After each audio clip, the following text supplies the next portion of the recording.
Terima kasih Anda masih bersama kami. Saudara Presiden ke-7 RI Joko Widodo menilai pemerintah telah menghitung matang pemberlakuan PPN 12% yang sudah ditetapkan DPR. Jokowi bilang, jika itu sudah diputuskan oleh DPR, maka pemerintah harus menjalankannya. Sementara menanggapi keresahan masyarakat akan kenaikan PPN yang dinilai membebani rakyat, Jokowi mengatakan pemerintah pasti sudah berhitung dan mempertimbangkan dengan matang.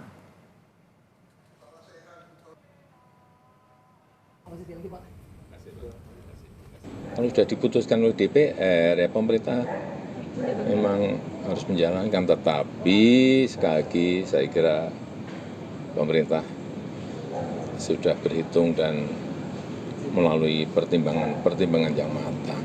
Kira kita mendukung keputusan pemerintah. Saya kira keputusan pemerintah pasti ada pertimbangan-pertimbangan.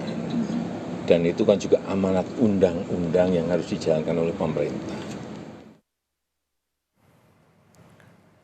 Gerakan Nurani Bangsa yang terdiri dari tokoh sosial dan agama meminta pemerintah mengevaluasi ulang kebijakan kenaikan PPN menjadi 12%. Selain semakin menekan kondisi ekonomi masyarakat menengah bawah, kebijakan ini dinilai berpotensi menimbulkan gejolak sosial.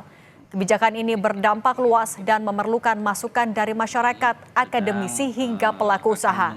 Tujuannya untuk memperkaya perspektif serta menghindari resistensi sosial. Salah satu tokoh GNB Alisa Wahid menyebut, untuk menambah pendapatan negara, pemerintah bisa mencari pos pemasukan lain seperti dengan cara memaksimalkan efisiensi anggaran.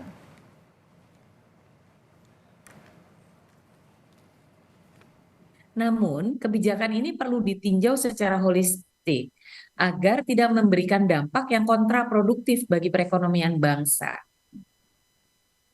Dalam menghadapi tantangan ekonomi yang makin kompleks, kami berharap pemerintah memberikan teladan melalui efektivitas dan efisiensi birokrasi, mengelola pendapatan dan belanja negara secara berhati-hati dan bijak, serta memformulasikan kebijakan yang berorientasi pada kesejahteraan sosial. Agar masa aksi bisa membuatkan diri maju. Ya, siapa maju?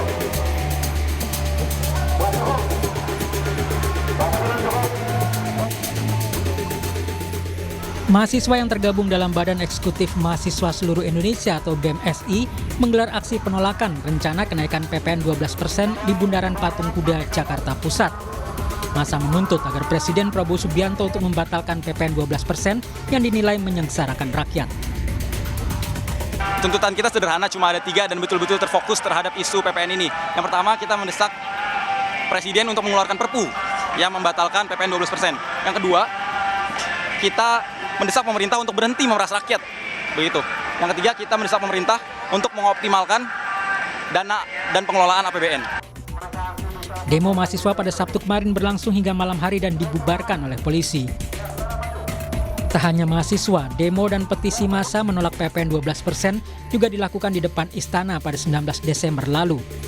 Hingga saat ini sudah ada 194.932 tanda tangan di situs change.org yang mendesak pemerintah segera batalkan kenaikan PPN. Petisi yang diinisiasi oleh Bareng Warga ini dimulai sejak 19 November 2024 dan ditujukan kepada Presiden Prabowo Subianto. Inisiator petisi tolak PPN 12% bersama YLBHI mengaku tengah mempersiapkan permohonan uji materi ke MK menolak PPN 12%. Bahwa memang ada upaya-upaya buat mereduksi kenaikan PPN ini tidak sebegitu hebatnya, dibuat seolah-olah biasa-biasa aja, dibenturkan dengan narasi hanya untuk barang mewah, padahal kita tahu ada yang namanya pajak barang mewah, ya kan? Kenapa PPN yang dinaikin? Itu juga sangat aneh gitu. Itu kita nggak dapat jawaban itu apa gitu sih. Iya, harus dibatalkan karena dampaknya sangat luas gitu ya. Saya nggak perlu mention satu lagi, udah banyak ahli yang ngomong juga, dan ya harusnya didengarkan ya, harapannya ya itu. Sementara itu, Menteri Koordinator Bidang Perekonomian Airlangga Hartarto menyatakan kenaikan tarif pertambahan nilai PPN 12% bukanlah keinginan pemerintah. Menurutnya, pemerintah hanya mengikuti amanah Undang-Undang Nomor 7 Tahun 2021 tentang harmonisasi peraturan perpajakan. PPN tahun depan yang menentukan adalah undang-undang. Dan undang-undang itu adalah hampir seluruh fraksi, kecuali PKS. Jadi yang menentukan bukan pemerintah. Tetapi pemerintah kemarin sudah mengeluarkan paket insentif untuk memperkuat daya dorong daripada kelas menengah. Dan kemarin banyak insentif diberikan, termasuk misalnya listrik 50% untuk 2.200 VA atau watt ke bawah. Pemerintah akan memberlakukan PPN sebesar 12% mulai 1 Januari 2025. Pemerintah menegaskan pajak hanya akan dikenakan pada sejumlah barang premium atau tergolong mewah dan tidak berlaku untuk barang kebutuhan pokok. Tim Liputan Kompas TV.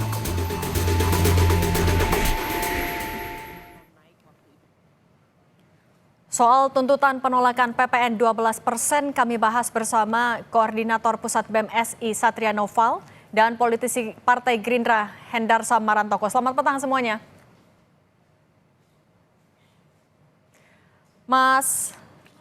Oke, baru Mas Satria tampaknya. Mas Satria, setelah demo kemarin dari teman-teman mahasiswa, sebenarnya sudah adakah perwakilan dari pemerintah yang bicara langsung dengan mahasiswa? Iya, selamat petang, Mbak. Iya, sebelumnya saya mengucapkan selamat Natal dan Tahun Baru untuk masyarakat Indonesia. Menanggapi tadi, Mbak, apakah ada perwakilan pemerintah yang mendatangi atau bahkan berdialog pada teman-teman Mas Aksi? Saya pastikan tidak ada. Jangankan untuk kemudian turun, Mbak. 2 hari teman-teman BEM SI dengan 2 elemen yang berbeda di hari Kamis dan hari Jumat turun ke jalan yang intinya kita pengen aksi di sekitaran Istana Negara, namun dijegal di patung kuda dan kita dipukul mundur dan berbagai represivitas itu muncul, Mbak, gitu, sampai penghujung demonstrasi. Oke, tapi kalau aspirasi dari teman-teman mahasiswa, apa yang sebenarnya paling memberatkan dari kenaikan PPN 12% ini dan harus didengarkan oleh pemerintah secepatnya? Ya, jadi pertama sebetulnya undang-undang HPP ini kan memang sudah lama. Tapi mulai perlahan ini mulai menggerus dan opini publik mulai besar. Bahwa yang kemudian kami sesali bahwa pemerintah itu gagal mensosialisasikan dan membumikan bagaimana kemudian kebijakan ini bisa diterapkan dengan baik. Bayangkan, Mbak, kami dan masyarakat itu mendengar bahwa PPN ini tidak akan kena barang mewah. Dan faktanya, mulai hari ini bahkan gitu, mulai kemarin-kemarin, harga-harga itu sudah mulai naik. Kita bisa lihat dan bisa cek di platform-platform sosial media, platform X, ada pembalut yang sudah naik, ada barang-barang yang sudah mulai naik, bahkan mie ayam dan nasi goreng di pinggiran sudah mulai naik dan sebagainya macamnya. Artinya, kenaikan daripada PPN 12% ini tidak hanya kemudian diterapkan bagi barang mewah, namun juga berdampak signifikan bagi seluruh kelas. Bahkan banyak preferensi ahli ekonom bilang bahwa sedikit banyaknya pengeluaran di setiap kelas itu naik, Mbak. Dari kelas miskin naik 100.000 per bulan, 150.000 bagi rentan miskin, 350.000 per bulan akan naik bagi kelas menengah dan sebagainya macamnya. Itu berdampak signifikan bagi setiap kelas, khususnya kelas menengah ke bawah. Oke, ini juga sudah bergabung bersama kami politisi Partai Gerindra, Bang Hendarsam. Tadi mendengar kritik dari teman-teman mahasiswa. Sebenarnya bagaimana dari Partai Gerindra menangkap kritik ini? Oke, tampaknya komunikasinya terputus. Kami akan coba hubungnya lagi, Bang Hendarsam. Kalau gitu saya balik lagi ke Mas Satria. Mas Satria, ini kan tapi tinggal menghitung hari, 1 Januari menuju penerapan PPN 12%. Anda meyakini pemerintah akan menerbitkan perpu seperti tuntutan Anda? Ya, ini jelas kalau kita mengaca pada gerakan-gerakan sipil dan tuntutan kita sebelumnya, ya revisi undang-undang KPK, reformasi di korupsi, undang-undang Cipta Kerja tidak ada yang lolos. Mungkin revisi undang-undang Pilkada kita bisa katakan adalah menahan kecil. Kalau bicara mengenai optimis, ya jujur kami pesimis. Tapi pesimistik itu nggak bisa kami terjemahkan pada keloyoan dan kemudian ketidaksemangatan kami dalam menciptakan gerakan-gerakan sipil menjadi watchdog atau pengawas kebijakan dari pemerintah. Jadi kalau ngomongin perasaan jujur pesimis, Mbak, gitu. Namun rasa-rasanya Presiden Prabowo Subianto harus kemudian mampu untuk menerjemahkan setiap pidato-pidatonya yang berbicara tentang kesejahteraan rakyat, bicara tentang pro rakyat dan sebagainya macamnya, itu harus mampu diterjemahkan dalam sebuah kebijakan-kebijakan dan program-program yang pro pemerintah. Kira-kira begitu. Nah, soal apabila masih belum ada respon dari pemerintah, kan setelah demo juga Anda bilang masih belum ada perwakilan pemerintah yang bicara langsung dengan mahasiswa. Apalagi langkah yang akan diambil oleh mahasiswa? Demo lagi kah? Atau ikut juga mungkin mengajukan uji materi di MK? Iya. Yang pertama mungkin salah satu metode untuk membatalkan PPN 12%-nya adalah judicial review. Kami membuka, doakan kami sedang coba menguji material daripada untuk judicial review. Yang kedua yang jelas, kami sebagai agent of change mahasiswa, jadi di akhir tahun ini mungkin kami gerakan sipil itu baru 3 kali, gerakan bareng warga, mengantar petisi, gerakan teman-teman BMC, dan kemarin Jumat lagi gerakan teman-teman BMSI. Ini baru awal, Mbak. Awal tahun nanti akan banyak konsolidasi dan turun ke jalan yang itu diciptakan di setiap wilayah, bukan hanya di Jakarta. Karena yang mungkin kita dengar masih di Jakarta. Kami dari Aliansi BMSI terdiri dari 14 wilayah, 360 lebih kampus, berkonsolidasi di setiap wilayah akan berteriak dan menyampaikan bahwa PPN 12% layak ditolak dan kawal sampai dapat. Oke. Sekarang sudah terhubung lagi dengan Bang Hendar Samarantoko, politisi Partai Gerindra. Bang Hendar, bisa dengar suara di studio? Oke, tampaknya ada gangguan komunikasi lagi. Mas Satria sambil menunggu Bang Hendar Samarantoko, tadi persiapan untuk menuju uji materi di MK, sudah sejauh mana dari mahasiswa? Sebetulnya kami yang jelas melakukan pemetaan siapa saja kemudian akademisi yang itu concern pada isu kenaikan PPN ini. Kami perlu bermitra, kami perlu kemudian berkoalisi pada elemen-elemen khususnya NGO-NGO. Namun yang sedang kami concern kerjakan adalah perihal merapatkan barisan untuk teman-teman di setiap wilayah, Mbak. Lagi-lagi Aliansi BMSI itu salah satu different value-nya adalah mengintegrasikan isu nasional di setiap wilayah, bahwa lini-lini perawanan di daerah patut didengar bagi pemerintah pusat dan pemerintah di setiap daerah. Dan kerap kali per hari ini kami seluruh cara yang kami lakukan dalam menuju pemerintah. Lebih dari sekedar demonstrasi, kami juga memberikan flyer-flyer yang itu bersifat sarkas. Contoh, selamat Hari Raya dan Tahun Baru, jangan perbanyak beli buah tangan karena tahun depan banyak pengeluaran. Kami udah berupaya dengan seluruh cara untuk menyadarkan pemerintah dan menyadarkan teman-teman, kawan-kawan Bapak Ibu masyarakat bahwa PPN naik ini berdampak bagi kita semua. Nah, mengkomunikasikan penolakan PPN di sejumlah daerah lain di luar Jakarta tadi, dari pantauan BMSI sudah seefektif apa sosialisasi itu ke masyarakat juga? Ya, pertama karena mungkin masyarakat masih banyak yang membantah bahwa enggak kok Mas, kalau misalnya PPN ini hanya buat barang mewah. Kita membantah balik bahwa enggak Bu, akan ada pengeluaran yang berdampak meningkat untuk ibu dan keluarga, untuk adik dan keluarga. Sosialisasi itu masih kami lakukan karena orang-orang masih terpengaruh pada buzzer-buzzer, pada narasi-narasi yang bagi kami tidak relevan pada realitanya gitu. Dan yang kedua, efektivitas di teman-teman wilayah, teman-teman mahasiswa, teman-teman BMSI di setiap wilayah, misalnya Jawa Timur, Jawa Barat, teman-teman dari Riau, teman-teman dari Kalimantan, teman-teman dari Sulawesi, dari Makassar, sedang konsolidasi, bahkan beberapa kota sudah turun aksi seperti itu, Mbak. Oke, kita coba lagi sapa Bang Hendar Sam, suara studio terdengar? Terdengar. Oke, Bang Hendar Sam, penolakan ataupun juga kritik soal penerapan PPN 12% di 1 Januari ini masih ada. Dari Partai Gerindra menangkap kritik itu seperti apa? Jadi ya satu yang pertama bahwa Pak Prabowo pasti akan memperhatikan ya dan menangkap aspirasi dari teman-teman mahasiswa, dari civil society tentang masalah itu. Nah, yang berikutnya bahwa kami juga tidak menduga bahwa hal ini ternyata menjadi bergulung dan menjadi isu yang cukup serius ya. Karena sebagaimana kita ketahui ya, undang-undang ini tentang masalah kenaikan pajak secara bertahap ini sudah disahkan di 2021 dan kenaikannya itu ya kan dari 10% ke 11% ya, naik 1% itu di 2022 kita mungkin sama-sama nggak pernah dengar tentang masalah itu ya, hanya di permukaan, di cover aja beberapa pihak saja. Dan ketika beliau menjabat ya, sudah disahkan menjadi presiden dan tentunya beliau harus patuh terhadap undang-undang. Ada kenaikan di bulan kenaikan 1% ya, dari 11 ke 12%, dan ternyata ada reaksi dari beberapa pihak ya. Tentunya ini menjadi apa namanya itu concern beliau, kan concern kita semua.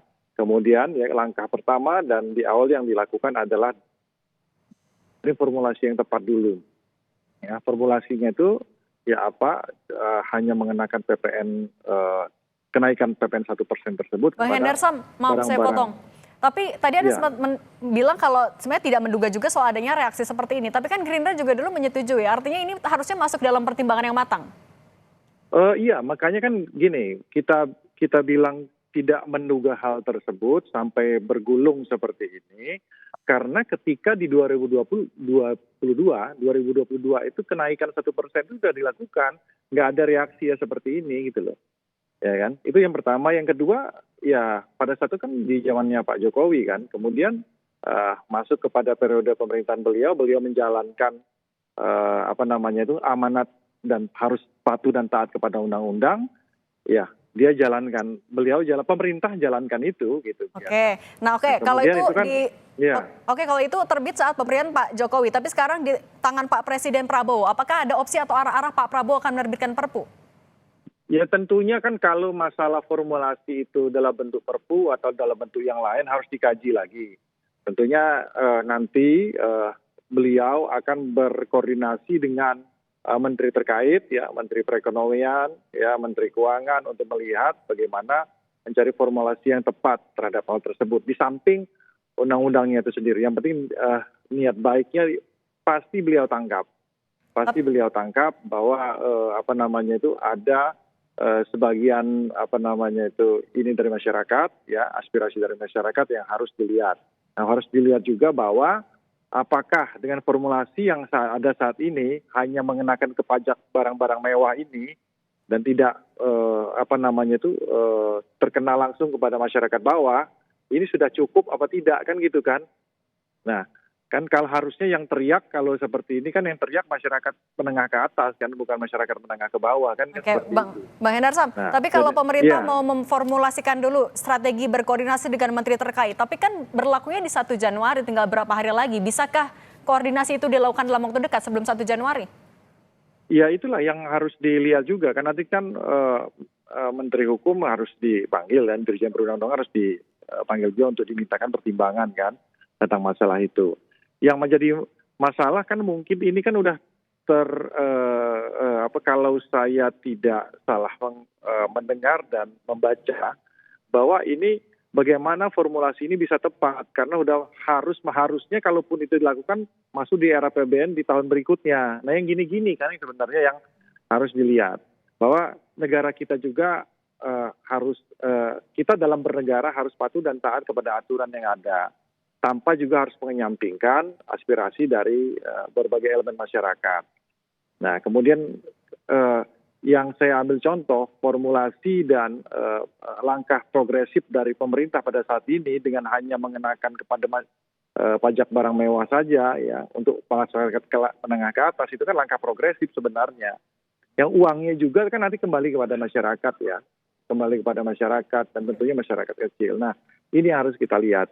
Tapi yang pasti catatannya kita sama-sama melihatnya harus benar-benar objektif, bukan hal yang sifatnya politis.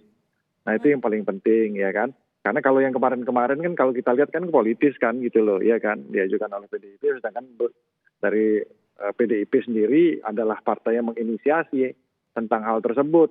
Ketua panjanya adalah mereka kan, kemudian mereka nolak kan aneh kan gitu kan. Oke, nah, kalau ini dari ada pihak lain, mudah-mudahan akan ada formulasi yang tepat masalah itu. Oke, saya mau minta tanggapan dari Mas Satria. Mas Satria mendengar penjelasan dari Bang Hendarsam tadi. Ya, pemerintah akan melakukan koordinasi dan lain-lain mencari formulasi. Sudah cukup tanggapan ini untuk teman-teman mahasiswa? Iya, terima kasih Mbak. Ya Bang, sebetulnya kalau menanggapi pertama, pemerintah membuatkan statement, Pak Menko Airlangga bilang bahwa ini bukan keinginan pemerintah, tapi ini keinginan undang-undang. Undang-undang ada subjeknya di situ bahwa ada partai politik yang itu turut andil dalam mengesahkan bisa nyanyi. Oke, Abang bilang juga itu suara harusnya yang berteriak adalah suara rakyat kelas menengah ke atas bukan kelas menengah ke bawah. Tapi faktanya hari ini kelas menengah ke bawah yang paling berdampak pada kenaikan PPN.